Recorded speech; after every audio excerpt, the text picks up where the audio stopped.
¿Ha escuchado por ahí que la ignorancia es atrevida? ¿Y si le digo que este refrán tiene base científica? En 1995, dos gringos se mojaron su cara con jugo de limón antes de asaltar un banco. Estaban convencidos de que el ácido los haría invisibles ante las cámaras de seguridad. Como se imaginarán, no funcionó y los capturaron con facilidad. Esta curiosa anécdota inspiró a dos científicos a que se preguntaran qué tanto una persona incompetente se da cuenta de su incompetencia. Evaluaron las capacidades de un grupo de personas en gramática, sentido del humor y razonamiento lógico. Después les pidieron a los participantes que se autoevaluaran en cada área. Sorprendentemente se dieron cuenta que entre más incompetente fuera una persona en un área, mejor se calificaba. En contraste, a quienes les fue objetivamente bien tendieron a subestimar su desempeño. A esto se le denominó el efecto Dunning-Kruger. La incompetencia no solo se refleja en la falta de habilidad para hacer una tarea, sino en la imposibilidad de reconocer dicha incompetencia. A esto se le puede sumar el sesgo de superioridad ilusoria, por la cual todos creemos que nuestras habilidades son mejores que las del promedio. Pero ¿cómo podemos combatirlo? Tómese el tiempo de construir sus opiniones antes de expresarlas con autoridad. Entre más dispuestos estemos en reconocer que sabemos que no sabemos, menos propensos seremos a este tipo de sesgos. Y para que nosotros no nos atrincheremos en nuestra incompetencia, ¿cómo podemos mejorar nuestros videos? So this guy figures out a way to be invisible, and then he uses that power to rob banks. Now the guy's name is MacArthur, and MacArthur is around 45 when the story starts, and he's living in Pennsylvania. Here's the thing about MacArthur. He doesn't really have a lot going on for himself. Like, he doesn't have a job or anything, he's just kind of bumming around. But he wants to make money really bad. So one day in 1995, he's just hanging out, minding his own business, and that's when his friend shows up. This guy, Clifton. And Clifton, he's kind of a career criminal. Like, he's robbed a few banks the year before and didn't get caught. So Clifton tells MacArthur something that's about to blow his mind. He tells him a cool fact about lemon juice. It can be used as invisible ink, like if you heat it up. And MacArthur's like, oh, well, that's neato. And Clifton is like, well, if it makes your writing invisible, maybe it can make a person invisible. And MacArthur's like, whoa, what if it could? So they decide to try it out. MacArthur, he gets a lemon and he squeezes the juice all over his face. Now, of course, this burns his eyes and he can barely see, but then he gets a Polaroid camera and he takes a selfie. And this actually works. When the picture comes out, MacArthur isn't in it. Now, I don't know if it was because the film was bad or if he was accidentally pointing the camera slightly away from himself when he took the picture because he couldn't see because his eyes were burning. Either way, he's just staring at this blank Polaroid like he's just witnessed a miracle. And then Clifton comes over and he sees it too, and they both start losing their minds. And neither of these guys are very smart, so they become convinced that lemon juice makes you invisible and that they are on to something amazing. They think they've discovered an invisibility hack and that this could really change everything we know about everything. Now, at this point, they could run to the local media and share their discovery and maybe try to get on the local news or something. But that's not what they're gonna do. Instead, they're gonna use this information to try and rob a bank. So they get to work, and they plan it all out, and they choose a local bank they want to hit, and then they get a gun. Then they head to the store, and they get a bunch more lemon juice. After that, I guess back at their house, they pour this lemon juice all over their faces.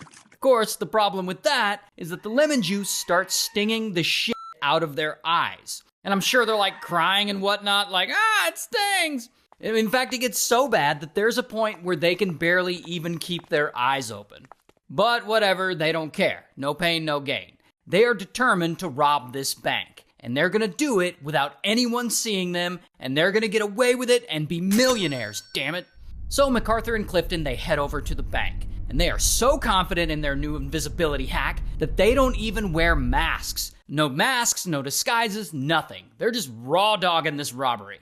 And so, boom, they barge into the place and they scope it all out.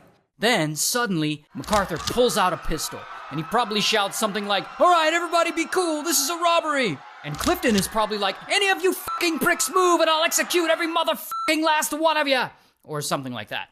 So MacArthur goes over to the bank teller, and he orders her to give him all the cash. And of course, the teller is freaking out, and she gives him a bunch of the money in a bag.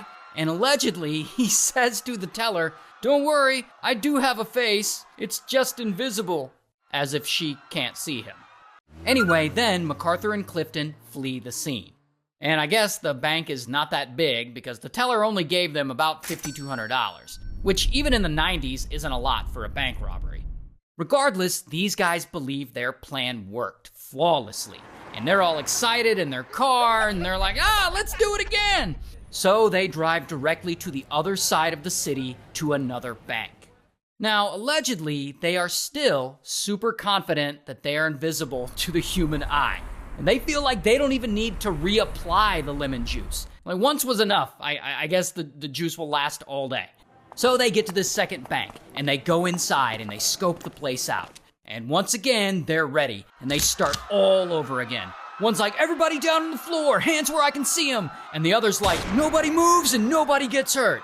Then MacArthur points his gun at the bank teller and he demands the cash. And this is an actual still image from the security camera. You can see here MacArthur pointing his gun. Anyway, the teller gets all the money they have access to and they put it in a bag. And MacArthur and Clifton collect it and they flee the scene and they drive home. Once they get home, they're both excited again. I mean, these idiots feel like they've fooled everyone, and now they've got all this money because of it. And so it seems like they're just gonna keep going, robbing banks and believing they have this magical invisibility power. Until the reality of the situation sets in. The reality is, these guys are out here robbing banks in broad daylight without masks, and their faces are all over the bank's security cameras. Now, pretty quickly, the police show up to these robbery scenes, and they start investigating, and they review the surveillance footage, and I guess they're like, oh, so that's what these guys look like. But remember how I told you that Clifton is kind of a career criminal and that he's robbed a few banks the year before and didn't get caught? Well, apparently police are immediately like, hey, that's the same guy that robbed those other banks. So they start looking for him. 6 days later, police find Clifton and bam, they arrest him. And I don't have a mugshot, but I do have this photo of him. And so about 3 months go by, and police still haven't caught MacArthur. He's on the run. Actually, he's not even really on the run. He's still chilling at home, going about his normal life because he thinks police don't know what he looks like. Well, police do know what he looks like from the surveillance footage. They just haven't connected his name to his face and address. But then the local news runs a Crime Stoppers segment, and they show this surveillance photo, this one, to the public, and they ask anyone with any information to come forward. Because of that, they get a ton of tips. And literally an hour later, police know who MacArthur is, and they've tracked him down, and they're at his house knocking on his door. And so, bam, they arrest him. And I couldn't find any pictures of him other than the still from the security footage. Now, when police arrest him, he's not just confused that they found him, he's completely stunned and in a state of total disbelief.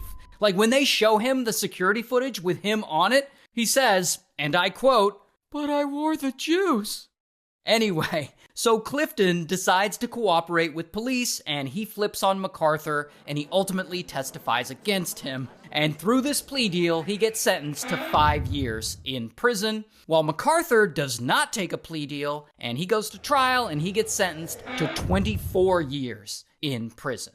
But here's the crazy part. This case got so famous that 2 actual psychology professors, David Dunning and Justin Kruger, read about MacArthur in the news. And they were like, hold up, how does a grown man think lemon juice makes him invisible? So in 1999, they actually went and studied this phenomenon. They ran experiments on people and whatnot. And they basically found that the less a person knows about something, the more likely that person is to believe that they know a lot. And it's called the Dunning-Kruger effect. So these guys invented the Dunning-Kruger effect literally because they read about MacArthur and Clifton and their bank robbery shenanigans.